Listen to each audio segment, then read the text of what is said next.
Ici, il est question de l'avènement du Seigneur Jésus-Christ. Le Seigneur doit revenir.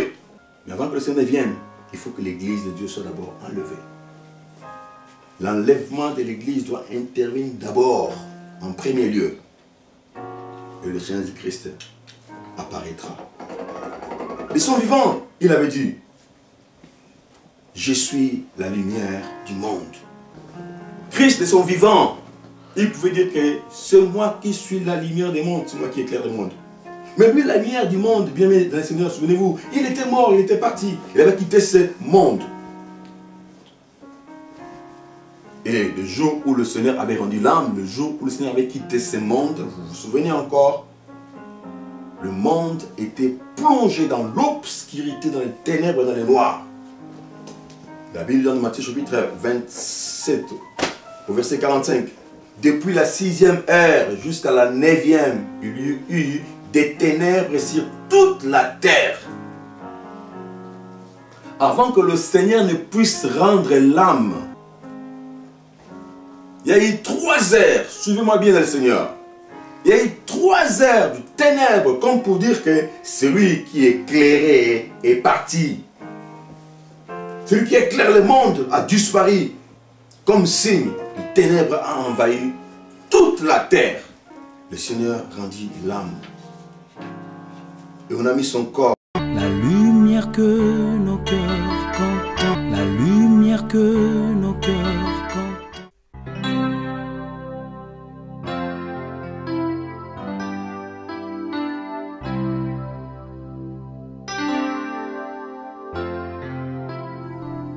Tu es le fidèle compagnon qui nous rassure dans le parcours.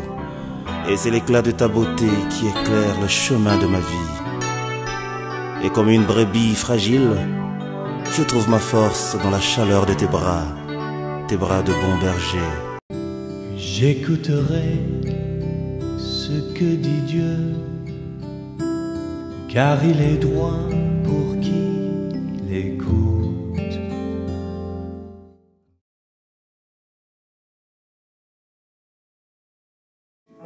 Béni soit le nom du Seigneur, béni soit le nom de Jésus. Bienvenue Seigneur. Shalom, shalom encore. Bonjour une fois de plus. De partout où vous êtes et de partout où vous nous suivez, où vous nous suivrez encore. Voilà, nous voici en ce matin de l'an 2021. Nous bénissons le Seigneur pour la vie qui nous a préservés. Nous bénissons le Seigneur pour la vie qu'il nous a donnée. Si nous sommes en vie, nous ne cessons de dire que ce n'est qu'une grâce. Nul d'entre nous a donné quoi que ce soit à l'Éternel Dieu pour que il puisse nous préserver la vie. Il a plu à Dieu que nous puissions vivre, voir encore ces jours. Nous lui sommes infiniment reconnaissants. C'est pourquoi nous avons dit, Seigneur, nous nous confions en toi, nous nous abandonnons en toi. Nous voulons que tu fasses de nous ce que tu veux. Nous, tout ce que nous voulons, Seigneur Dieu, c'est faire ta volonté. Oui, nous voulons faire la raison pour laquelle le Seigneur nous a maintenus en vie. Mon frère, ma soeur, si nous sommes en vie, si tu vis, allez, si vous pouvez, ce n'est pas pour rien, car le hasard n'existe pas auprès du Seigneur. Si on a été sélectionné pour que nous puissions voir ces jours, parce que Dieu a des projets, alors des projets de bonheur pour tout temps chacun de nous. Alors nous nous disposons, nous disons, Seigneur, accomplis tes projets. Oui, accomplis tes projets. Oui, parce que malgré tout ce que les hommes peuvent faire, la Bible dit, le dessein de Dieu durera de génération en génération. Peu importe ce que les hommes peuvent faire, alléluia, la volonté de Dieu finit par s'accomplir. Voilà, gloire au Seigneur. Nous réitérons encore nos vœux, parce que nous sommes encore au mois de janvier, début de l'année. Nos vœux le meilleur pour tout un chacun de nous. Comme nous l'avons partagé, je pense, hier, tout ce que nous voulons faire, alléluia, bien le Seigneur. Si écoute le Seigneur, marcher dans la crainte et dans l'observation de la parole de Dieu, tout ce que Dieu peut approuver, tout ce qui peut recevoir l'approbation de l'homme, soit notre partage. Bien le Seigneur, l'Éternel est bon, l'Éternel est merveilleux, nous le bénissons pour cela. Nous avons introduit, nous avons commencé le dimanche dernier un message, le message que Dieu nous a donné en ce matin de l'an 2021. La nuit est avancée, le jour approche. Bien-aimés dans le Seigneur, une année vient de finir, une nouvelle année a commencé. Nous devons savoir que chaque jour qui passe nous rapproche de la fin de nos jours ici-bas sur la terre, soit pour la mort ou pour l'enlèvement de l'Église pour nous qui sommes des chrétiens. Oui, plus les jours passent, nous avançons vers la fin de toutes choses. Alléluia. Si nous ne faisons pas attention, bien, la mort peut nous surprendre, comme aussi l'enlèvement de l'Église. Ah oui, si nous ne sommes pas attentifs, ces choses peuvent nous surprendre. Normalement, ni la mort, ni l'enlèvement ne peut nous surprendre parce que nous sommes les enfants de la lumière. Nous ne sommes pas dans les ténèbres pour que nous soyons surpris. L'Éternel Dieu, notre Seigneur Sauveur, nous a déjà prévenus. Il nous a déjà parlé. Si nous sommes attentifs par rapport à tout ce qui se passe dans ce monde, nous ne pouvons pas être surpris. Je disais encore, j'ai entendu encore mon père qui me dit non, même la mort ne peut pas nous surprendre. La mort ne peut pas me surprendre en tant qu'enfant de Dieu. Nous devons savoir, alléluia, quand les jours s'approchera, nous devons le savoir si nous ne sommes pas distraits en tant qu'enfants de Dieu. Oui, c'est pourquoi bien le Seigneur, je disais, nous devons apprendre à compter les jours. Les jours de l'homme ici-bas sur la terre ne sont pas nombreux, alléluia. Nous avons juste un laps de temps à passer ici-bas sur la terre et nous devons apprendre à compter les jours. Au jour le jour, alléluia, nous devons savoir comment est-ce que nous devons marcher, comment est-ce que nous devons vivre. Plus nous avançons, plus notre départ de la terre s'approche. Nous devons observer la parole de Dieu pour que nous puissions savoir utiliser le temps que Dieu nous donne. Nous devons faire très très attention, bien les Seigneur. Oui, faites attention aux événements, aux phénomènes, à tout ce qui se passe ici-bas sur la terre. Ce qui se passe ou qui se manifeste ces jours doit normalement nous enseigner, doit attirer notre attention. Tout ce qui se passe doit nous interpeller, bien le Seigneur. Nous devons savoir lire les signes du temps. Je disais, cette pandémie doit nous interpeller. La modernisation de l'Église et la tolérance, certaines choses qui ne pouvaient pas considérer qu'on ne pouvait pas tolérer aujourd'hui, on est en train de tolérer toutes choses, même les péchés. Les nouvelles résolutions de l'Église, que nous appelons l'Église catholique, tout ce qui s'est fait, tout ce qui dit, doit nous interpeller. L'officialisation aujourd'hui des mariages des hommes entre hommes, femmes entre femmes, les nouvelles résolutions de la nouvelle ordre mondiale des Nations Unies, toutes ces choses doivent nous interpeller, bien le Seigneur. Ce que nous voyons et entendons, ça va vers une uniformisation des choses pour établir une autorité qui doit être internationale, qui va gouverner le monde entier. Une autorité, un pouvoir mondial. Les hommes cherchent à créer une paix et une sûreté mondiale. Or, la Bible nous dit, quand les hommes diront paix et sûreté, alors une ruine soudaine le surprendra comme les douleurs de l'enfantement surprennent la femme enceinte. Alléluia. Et ils n'échapperont point. Si nous regardons bien, tout ce que l'homme cherche à faire tente à amener vers une paix, vers une sûreté, vers une organisation, de façon qu'ils puissent faire bien les choses, soi-disant. Mais dans tout ce que les hommes font, j'ai toujours dit, tout ce que les hommes font ne font que nous ramener vers l'accomplissement de la parole de Dieu. Il n'y a rien de ce qui s'est fait aujourd'hui dont le Seigneur n'a pas parlé. Non. Le Seigneur a parlé de toutes les choses que nous sommes en train de vivre ces jours. C'est pourquoi nous devons faire très très attention. Oui, nous devons faire très attention, bien le Seigneur. En tant qu'enfants de Dieu, tout ce qui se passe doit nous interpeller. On entend beaucoup de choses en ce moment. Les gens parlent beaucoup. Beaucoup de choses sont en train de se dire autour de la marque de la bête. La marque 666.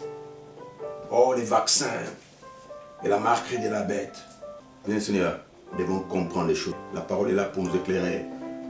Nous devons comprendre qu'il y a certaines choses que le Seigneur avait prédit qui vont se faire avant l'enlèvement de l'Église. Et il y a des choses qui se feront après l'enlèvement de l'Église. Pour ce qui concerne la marque de la bête, bien dans le Seigneur, la marque de la bête se fera après que l'Église soit enlevée. Ne confondons pas les choses.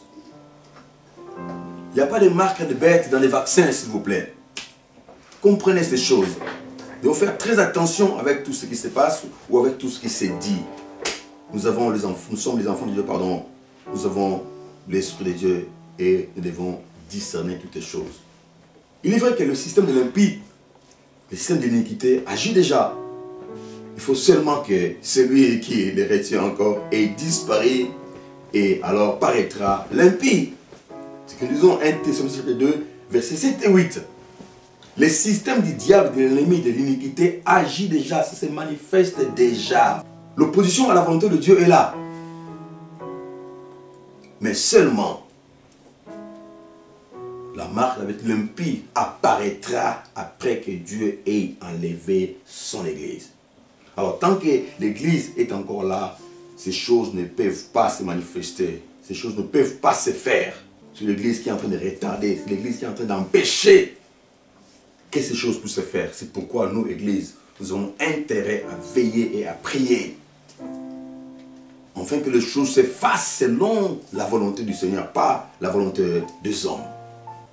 On se met en confusion, pardon, par rapport à certaines choses. Non, nous devons savoir lire les signes de temps, voir ce qui se passe et regarder aux Écritures. Qu'est-ce que nous dit la parole de Dieu par rapport à telle chose. C'est important. Et nous avons dit, si vous avez des questions ou quoi que ce soit, vous pouvez nous poser vos questions. Inbox, notre numéro WhatsApp aussi.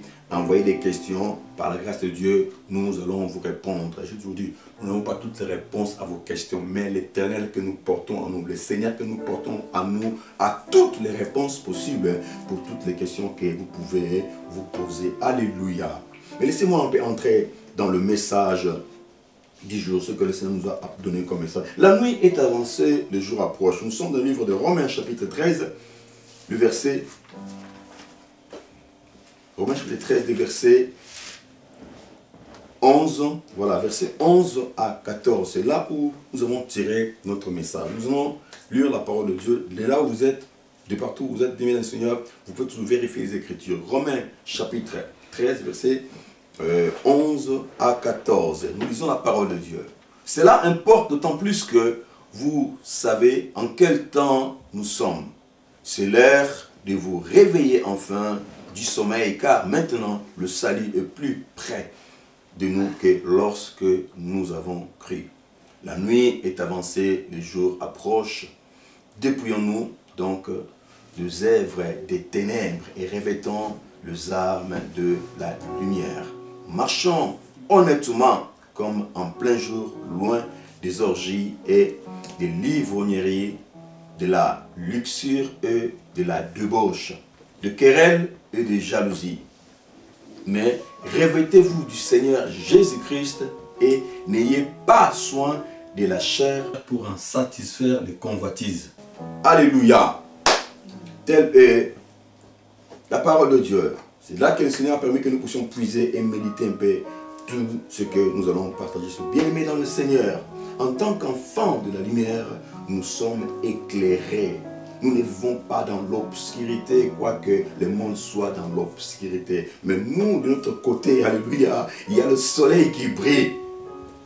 Souvenez-vous encore, alléluia, quand Israël devait sortir de l'Égypte, le Seigneur avait frappé l'Égypte par cette plaie du ténèbre. Les ténèbres avaient couvert tout Égypte, mais partout où se trouvaient les enfants d'Israël étaient illuminés. Il y avait une lumière qui les éclairait. Comme pour dire que là où le Seigneur est sa gloire et l'obscurité, le ténèbre ne peut pas être là où il y a un enfant de Dieu. Nous sommes dans ce monde, le monde est dans les ténèbres, alléluia. Le monde est dans le noir, bien le Seigneur. Mais nous qui sommes enfants de Dieu, nous avons la lumière qui nous éclaire. Nous avons la lumière qui nous éclaire, bien le Seigneur. Et nous devons comprendre ces choses. En Égypte, pardon, le Seigneur avait frappé 3 jours, alléluia, d'obscurité, 3 jours de ténèbres. Toute Égypte était dans le noir. Et pas n'importe quel noir. Une obscurité de telle sorte qu'on pouvait le toucher. C'était tellement épais qu'on pouvait toucher le noir qui s'est manifesté en ce temps-là. Pour ceux qui n'avaient pas la présence de Dieu. Oui, bien le Seigneur. Mais pour nous qui sommes enfants de Dieu, la parole nous éclaire. La lumière de Christ est avec nous. Nous ne pouvons pas marcher dans ces ténèbres de ce monde. La lumière est là pour nous illuminer. La lumière est là pour nous éclairer. et rien ne peut nous surprendre. Nous sommes prévenus de toutes choses. Mais quoi? La nuit, alléluia. Mais qu'est-ce que la nuit? La nuit, c'est l'obscurité qui enveloppe la terre ou le monde quand le soleil se couche. C'est l'espace de temps qui coule, depuis le coucher jusqu'au lever du soleil. La nuit, bien aimé le Seigneur, a une durée bien déterminée. La nuit commence dès que le soleil se couche et finit quand le soleil se lève. Dieu est beau, Dieu est merveilleux. On dit que la nuit est avancée. Alléluia. Si il n'est pas question du début de la nuit, mais il est question de en pleine nuit. Donc que la nuit est avancée. Donc ça faisait déjà très longtemps que la nuit avait commencé. Et nous avançons. Quand on dit la nuit est avancée, donc on s'approche, alléluia, vers le lever du soleil. Quand on dit la nuit est avancée, c'est que bientôt et très bientôt, le soleil va apparaître. Et le jour, c'est l'apparition du soleil. L'apparition de celui qui éclaire, celui qui est la lumière. Alléluia. C'est ça le jour. C'est la journée qui est la lumière. C'est la journée qui est l'éclair. Et il nous dit que les jours approchent. Celui qui apporte la lumière est prêt à venir. Celui qui éclaire, le Seigneur, vient bientôt. Alors très bientôt. Ici, il est question de l'avènement du Seigneur Jésus-Christ. Le Seigneur doit revenir. Mais avant que le Seigneur vienne, il faut que l'église de Dieu soit d'abord enlevée. L'enlèvement de l'église doit intervenir d'abord, en premier lieu. Et le Seigneur Jésus-Christ apparaîtra. De son vivant, il avait dit, je suis la lumière du monde. Christ de son vivant, il pouvait dire que c'est moi qui suis la lumière du monde, c'est moi qui éclaire le monde. Mais lui, la lumière du monde, bien aimé dans le Seigneur, souvenez-vous, il était mort, il était parti, il avait quitté ce monde. Et le jour où le Seigneur avait rendu l'âme, le jour où le Seigneur avait quitté ce monde, vous vous souvenez encore, le monde était plongé dans l'obscurité, dans les ténèbres, dans les noirs. La Bible dans Matthieu chapitre 27, au verset 45. Depuis la 6e heure jusqu'à la 9e, il y eut des ténèbres sur toute la terre. Avant que le Seigneur ne puisse rendre l'âme, il y a eu 3 heures, suivez-moi bien dans le Seigneur. Il y a eu 3 heures de ténèbres, comme pour dire que celui qui éclairait est parti. Celui qui éclaire le monde a disparu. Comme signe, le ténèbre a envahi toute la terre. Le Seigneur rendit l'âme. Et on a mis son corps dans un tombeau. On a pris le corps du Seigneur. Joseph était venu. Il a demandé le corps du Seigneur. On l'a pris. On l'a placé dans un tombeau. Et 3 jours après, le Seigneur était ressuscité. Écoutez, dans Jean chapitre 2, verset 19, le Seigneur avait dit ceci: détruisez ce temple et en 3 jours, je les rebâtirai. Là, le Seigneur parlait de son corps qui devait mourir et après 3 jours, il devait ressusciter. Mais les gens n'avaient pas compris. Il avait prédit toutes choses qui devaient se passer. La foule ne comprenait pas, mais aux disciples, il arrivait à leur expliquer toutes les choses comme il faut. Alléluia. Le Seigneur est mort. Il restait 2 jours dans les tombeaux. Le 3e jour, alléluia, il était ressuscité. Et écoutez-moi bien ici, celui-là. Dans 2 Pierre, chapitre 3, verset 8, écrit ici. Mais il est une chose bien aimée que vous ne devez pas ignorer. C'est que devant le Seigneur, un jour est comme 1000 ans. Et 1000 ans sont comme un jour. La parole du Seigneur. Nous devons comprendre ces choses bien, le Seigneur. Devant le Seigneur, 1000 ans, c'est comme un jour. Et un jour, c'est comme 1000 ans. Et comme les enfants de la lumière. En général, on parle de l'an 0 à partir de la naissance du Seigneur Jésus-Christ. Les calendriers chrétiens et autres les considèrent comme cela. Et que l'an 0 était avant le Seigneur Jésus-Christ. Mais de la naissance du Seigneur Jésus-Christ, il y a beaucoup de civilisations prennent leur repère à la naissance du Seigneur Jésus-Christ.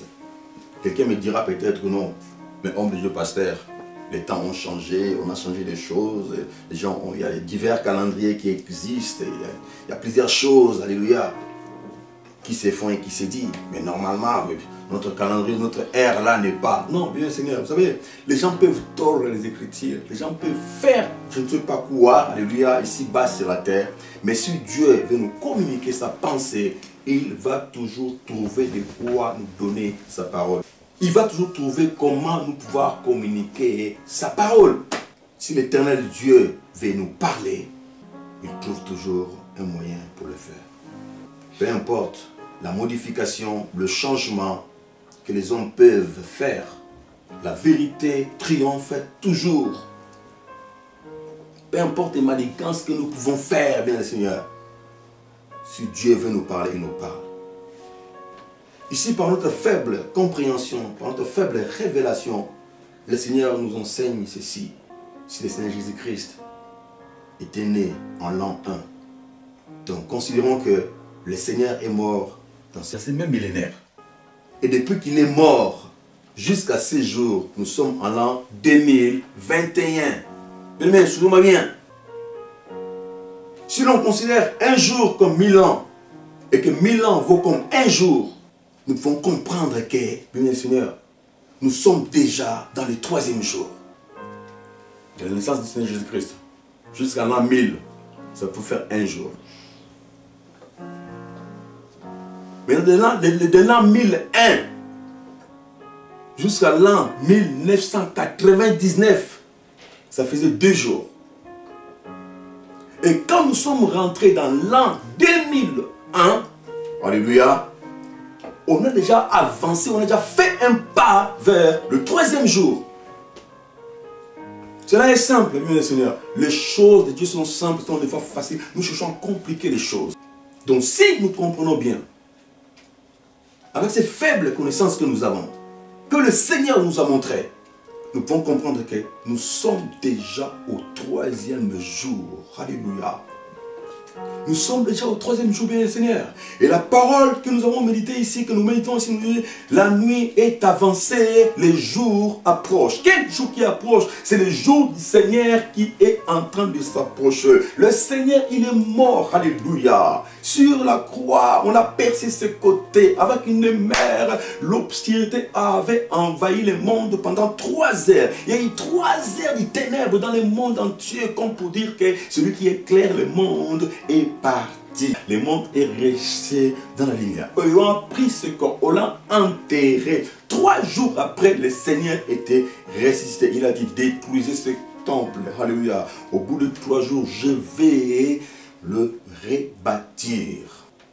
Et le Seigneur, faisons très attention. Nous sommes déjà rentrés dans le 3e jour. Donc le Seigneur, alléluia, peut apparaître à n'importe quel moment. Nous devons être prêts. D'attendre, Seigneur. D'être attentifs, d'être prudents. C'est pourquoi cela importe d'autant plus que vous savez en quel temps nous sommes. C'est l'heure de vous réveiller enfin du sommeil, bien Seigneur. En tant qu'enfants de Dieu, ces choses vont nous pousser, bien aimés, à être prudents, à faire attention. Il est temps que nous puissions nous réveiller dans notre sommeil, car maintenant, le salut est plus près de nous que lorsque nous avons cru. Le salut est plus proche de nous, bien aimés.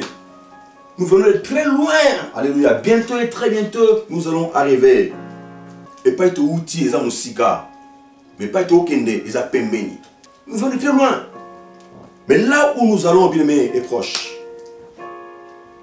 Bientôt et très bientôt, l'église du Seigneur sera enlevée. Et le Seigneur a donné cette parabole dans Matthieu chapitre 25, versets 1 à 13, par rapport au royaume. Nous allons lire la parole. Matthieu chapitre 25. Notre message est: la nuit est avancée, le jour approche. Alléluia.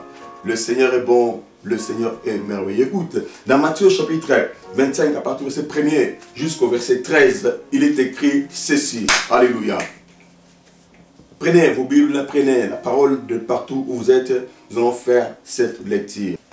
C'est la parabole de 10 vierges. Et il est écrit ici. Alors, le royaume des cieux sera semblable à 10 vierges qui, ayant pris leurs lampes, allèrent à la rencontre de l'époux. 5 d'entre elles étaient folles et 5 sages. Alléluia. Les folles, en prenant leurs lampes, ne prirent point d'huile avec elles, mais les sages prirent avec leurs lampes de l'huile dans des vases. Comme l'époux tardait, toutes s'assoupirent et s'endormirent. Au milieu de la nuit, on cria, « Voici l'époux, allez à sa rencontre. » Alors, toutes se réveillèrent, alors, toutes ces vierges se réveillèrent, oui, et préparèrent leurs lampes. Les folles dirent aux sages, « Donnez-nous de votre huile, car nos lampes s'éteignent. » Les sages répondirent, « Non, il n'y en aura pas assez pour vous et pour nous. Allez plutôt chez ceux qui en vendent et achetez-en pour vous. » Pendant qu'elle allait en acheter, l'époux arriva. Celles qui étaient prêtes entrèrent avec lui dans la salle de noces. Et la porte fut fermée. Plus tard, les autres vierges arrivèrent et dirent, « Seigneur, Seigneur, ouvre-nous. » Mais il répondit, « Je vous l'ai dit, en vérité, je ne vous connais pas. Veillez donc, puisque vous ne savez ni le jour, ni l'heure. » Alléluia. Nous proclamons la parole de Dieu. Acclamons la parole, le Seigneur répond. Le Seigneur est merveilleux. Bien-aimés dans le Seigneur, nous connaissons tous cette parabole que l'Éternel avait donnée aux disciples, comme pour pouvoir leur enseigner, leur parler de son avènement ou encore de l'enlèvement de l'Église. Bien-aimés en Christ, ceci est une parabole. Une parabole, pardon, est un récit allégorique qui a pour but de pouvoir donner un enseignement. Alléluia. Mais écoutez, une allégorie est une description, hein Claudia? Une allégorie est une description qui sert à exprimer une idée ou une pensée, hein, en général, qui peut être abstrait. Et c'est comme une fiction, voilà, j'aime ça. C'est comme une fiction, un fait créé à partir de l'imagination, pour pouvoir juste expliquer, pour pouvoir donner juste un enseignement, tu vois, pour faire comprendre quelque chose aux gens. Alléluia. C'est ça, une parabole. C'est une fiction, mais ici, on parle d'une fiction qui n'est pas faite par une personne, non. C'est une fiction ici que le Seigneur lui-même, Christ Jésus, a fait. Ce n'était pas une autre personne qui est en train de parler des choses que Jésus devait faire. Mais non, là c'était lui-même, le Seigneur Jésus-Christ, qui va prendre une parabole pour pouvoir expliquer comment est-ce que l'Église pourra être enlevée. Comment est-ce que les hommes vont aller à la rencontre de l'époux. Il a pris cette parole. C'est lui-même Christ qui parlait de ces choses. Oui, Dieu. Il a parlé des choses qu'il devait accomplir à l'avenir. Donc, je disais, ce n'est pas une autre personne qui parlait de cela, mais c'est lui-même, Jésus-Christ, qui a fait nous parler de ça. Des choses qu'il allait faire. Il dit, le royaume de Dieu sera semblable à 10 vierges ayant pris leurs lampes pour aller à la rencontre de l'époux. Bien, le Seigneur, ils étaient à 10 vierges. 10 vierges étaient sélectionnées pour l'époux. L'époux doit choisir parmi elles. Ce n'était pas que, comme ils étaient choisis, ils devaient tous être épousés. Non. C'est un choix. Une sélection qui a été faite de 10. Et parmi les 10 là, qui est-ce qui devait prendre comme épouse? Elles étaient toutes sélectionnées, elles étaient là. Mais c'était à l'époux de pouvoir venir et choisir qui il a fallu prendre en mariage.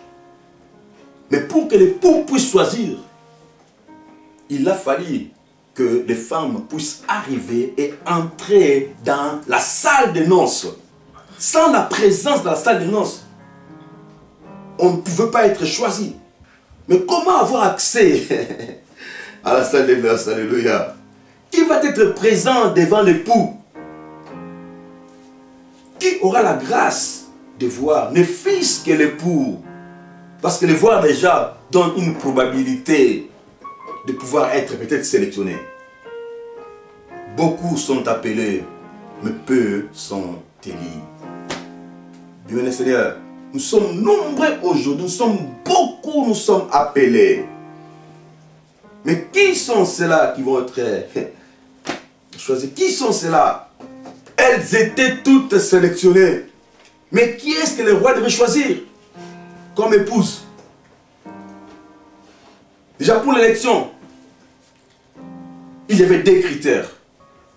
Il fallait être vierge et être belle. Être belle ne suffisait pas, mais aussi la virginité. Ça, c'était le critère, la condition, les conditions, pardon, pour que vous soyez sélectionné. Une fois qu'on est sélectionné, ne suffit pas. Une fois qu'on est sélectionné, ne veut pas dire que quand vous êtes sélectionné, vous êtes épouse du roi. Non. Elles étaient, toutes sélectionnées. Elles étaient toutes belles. Elles étaient aussi des vierges. Mais pour entrer dans la salle de noces, à part la beauté ou la virginité, il fallait être préparé. Une fois qu'on est préparé, quand on est prêt, c'est alors qu'on devait se présenter dans la salle de noces. Et pour se préparer, il faut qu'il y ait quelqu'un qui puisse s'occuper de vous. Alléluia. Une personne qui prend soin de vous pour vous préparer. Elles étaient toutes là, sélectionnées, on les a appelées.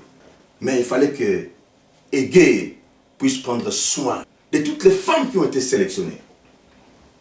Il fallait qu'on puisse prendre soin d'elles. Mon frère, ma soeur, qui est votre Égée aujourd'hui? Qui veille sur vous? Qui veille sur toi, mon frère? Qui veille sur toi, ma soeur? Pour ta vie chrétienne, qui est ton encadreur? Qui est ton mentor? Qui est ton conseiller dans ta marche avec le Seigneur? Comment est-ce que tu vis ta vie chrétienne? Nous sommes tous là, sélectionnés par la grâce. Oui, c'est bon. Tous nous avons resté Christ comme notre Seigneur et Sauveur. Mais comment est-ce que nous sommes entretenus? Esther, non seulement il y avait Égée qui était là, mais elle avait aussi Mardochée, son oncle, qui le parlait, qui l'aidait, qui lui donnait des conseils. Il n'y avait pas que Égée qui était là pour veiller. Mais Esther, en plus, il avait quelqu'un qui s'occupait de lui, qui pouvait l'encadrer, qui pouvait le conseiller. Bien, Seigneur, vous êtes dans l'église, nous sommes dans l'église. Qui veille sur toi? Qui prend soin de toi? Quoi qu'elles avaient trouvé grâce, toutes les filles, Égée s'occupait d'elle. Quoique Égée avait une particularité, alléluia, par rapport à Esther, parce que Esther avait aussi déjà trouvé grâce déjà par rapport aux responsables qui s'occupaient des femmes pour le préparer pour le roi. Égée leur avait donné à eux tous ce qu'il a fallu, tous les accessoires, tous les objets pour leur toilette et pour leur subsistance. Ils avaient tout ce qu'il faut pour se faire belle, pour se maintenir belle. Dieu est bon, Dieu est merveilleux. Bien Seigneur, elles étaient tous en attente. Aujourd'hui, nous tous, nous avons reçu Christ comme notre Seigneur et Sauveur. Nous attendons tous, alléluia. Mais pendant ce temps, comment est-ce que vous vous préparez? Ma soeur, comment est-ce que tu te prépares pour la rencontre de l'époux? Mon frère, comment est-ce que vous vous préparez pour la rencontre de l'époux?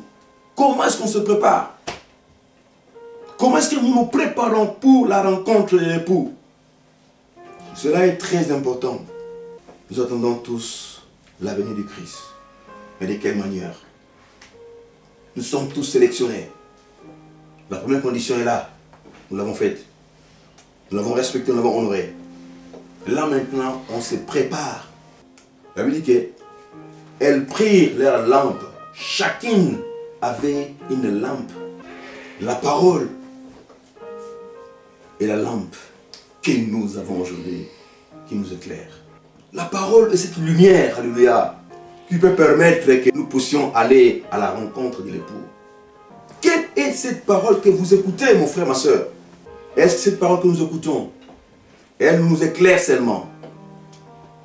Est-ce que la parole que vous écoutez vous aide, vous prépare, alléluia, pour aller à la rencontre du Seigneur? Quelle est la parole que vous écoutez, mon frère, ma soeur? Est-ce qu'elle peut vous aider seulement? Bien-aimés dans le Seigneur, qu'est-ce que nous faisons de la parole que nous écoutons aussi? Car il n'est pas seulement question de pouvoir écouter la parole, pour que la parole puisse avoir des effets en nous, pour que nous soyons préparés, alléluia, nous devons pratiquer la parole, nous devons mettre cette parole en pratique. Très important. Jacques pouvait dire que oui, mettez en pratique la parole, ne vous bornez pas seulement à écouter la parole de Dieu. Nous sommes là, on est en train de nous préparer pour la rencontre de l'époux. Elles avaient toutes de lampes, mais pour combien de temps? Bien-aimés en Christ, avez-vous fait le plein? Et si vous avez fait le plein, est-ce qu'il y a-t-il assez de réserve? Tous nous tenons le Seigneur, mais chacun de nous a sa propre lampe. C'est avec ta lampe que tu vas voir l'époux. Tu ne pourras pas voir avec la lampe d'autrui, non. Si c'était le cas, ces vierges folles pouvaient se mettre à côté de leur bien-aimé pour pouvoir avancer, qu'ils puissent profiter de la lumière de l'autre. Non! Cela ne sera pas possible. Chacun de nous doit voir avec sa propre lampe. Alors, chacun de nous doit faire se réserver. Il faut que nous puissions faire des réserves. Chacun de nous, 5 étaient folles, 5 autres étaient sages. Les feuilles n'ont pas pris de l'huile à côté en réserve pour leur lampe au cas où. Mais les sages avaient pris de l'huile en réserve. Parce qu'au cas où l'époux tardait à venir, ils pouvaient s'en servir. Bien-aimés dans le Seigneur, est-ce que vous faites des réserves de la parole de Dieu ou pas? Avez-vous un dépôt de la parole de Dieu ou pas? L'époux tardera à venir. Mais est-ce que vous avez des ressources nécessaires pour tenir pendant la crise? Parce qu'il est dit, la parole, la véritable, deviendra rare. Alléluia. La parole, la véritable, deviendra rare, mon frère, ma soeur. Et maintenant que la vraie parole est prêchée, est-ce que vous faites des réserves? Est-ce que vous conservez la parole? Est-ce que vous gardez la parole? Est-ce que vous faites des réserves de la parole seulement? Ah oui, le Seigneur revient bientôt. Ah oui, mais bien aimé, bientôt en haut, bientôt. Depuis quand vous dites que le Seigneur reviendra bientôt? Oui, l'Éternel, le Seigneur va tarder à venir parce qu'il veut sauver un plus grand nombre de gens. C'est parce que vous et moi, nous ne faisons pas le travail qu'il faut pour pouvoir gagner les âmes que l'Éternel est en train d'entraîner, la volonté de Dieu est que tout le monde soit. La lumière que nos cœurs contemplent, la lumière que nos cœurs contemplent.